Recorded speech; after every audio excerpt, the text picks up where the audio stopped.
Assalamualaikum warahmatullahi wabarakatuh. Alhamdulillahilladzi jamala sam'a wal basara wal fuada wa kullu ulaika kana anhu mas'ula. Wassalatu wassalamu ala Muhammad nabiyya wa rasula wa ala alihi wa sahabatihi wa man nahaja manhahum ila yaumin kana fihi mas'ula. Amma ba'du. Sahabat madrasah yang dimuliakan Allah, telinga adalah salah satu alat informasi dan pengetahuan bagi seseorang. Telinga adalah jendela ilmu, dan ilmu terbaik bagi telinga yang sadar akan diiringi dengan zikir. Mendengarkan kebenaran akan menambah pijakan hati di atas kebenaran, sedangkan mendengarkan kebatilan akan mewariskan dampak-dampak kebatilan ke dalam hati. Kedudukan telinga yang begitu tinggi di antara anggota tubuh lain dalam menerima sebuah informasi, menjadikan dirinya disebut pertama kali dalam Al-Quran. Allah Subhanahu wa Ta'ala berkalam, sesungguhnya pendengaran, penglihatan, dan hati kita semua akan diminta pertanggungjawaban. Quran Surat Al-Isra ayat 36. Samping itu, dalam ayat ini secara tegas Allah akan meminta pertanggungjawaban telinga tentang apa yang ia dengar. Karena itu, tidak semua informasi layak dan pantas untuk didengar oleh seorang mukmin yang bertakwa, apalagi dalam kondisi ia sedang berpuasa. Seorang yang berpuasa dididik untuk mampu menjaga telinganya dari mendengarkan berbagai hal yang tidak diperbolehkan oleh syariat. Karena tidak semua suara pantas untuk didengar. Jabir bin Abdullah radhiyallahu anhu berkata, "Jika kamu berpuasa, hendaklah berpuasa pula pendengaranmu, penglihatanmu, dan lisanmu dari dusta dan dosa-dosa. Tinggalkan menyakiti tetangga." Sahabat madrasah yang berbahagia, baik di bulan puasa atau di luar bulan puasa, tidak dituntut untuk memaksimalkan anggota tubuh untuk beribadah kepada Allah.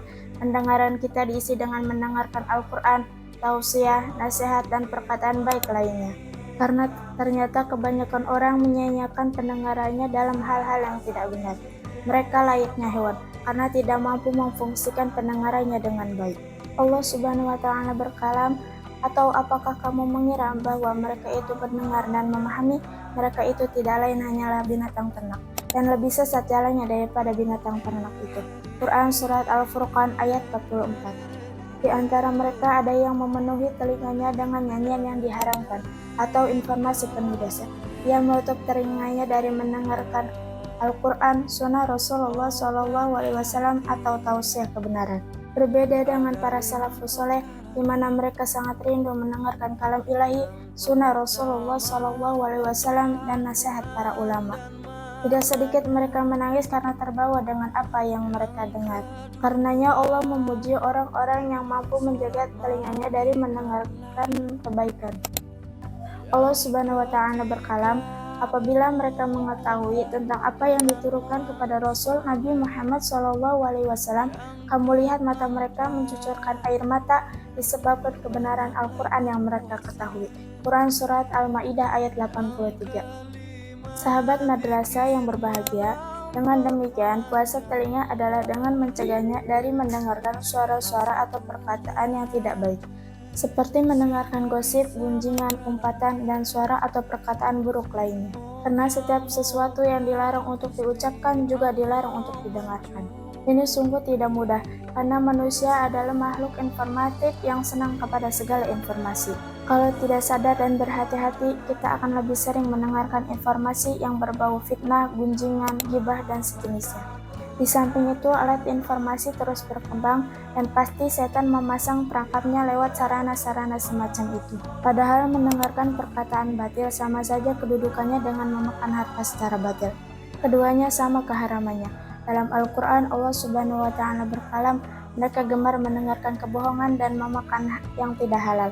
Quran Surat Al-Ma'idah ayat 42. Oleh karena itu, untuk menjaga telinga dari suara yang tidak diperbolehkan oleh syara adalah dengan menghindarkan diri dari tempat kemungkaran. Selektif ketika membuka channel atau memilih acara TV atau radio.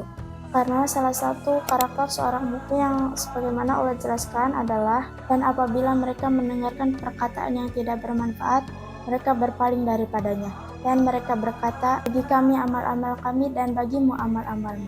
Kesejahteraan atas dirimu, kami tidak ingin bergaul dengan orang-orang jahil. Quran Surat Al-Qasas ayat 55. Apabila kita tidak mau berpaling, maka hukuman kita sama dengan mereka, yakni melakukan kemaksiatan tersebut.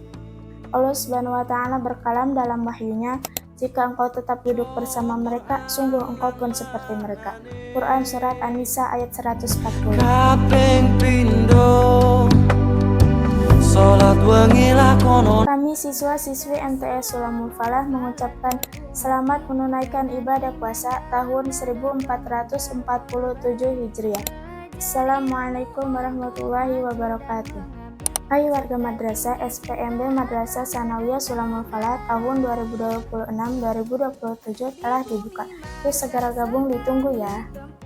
Sulamul Falah tempat kami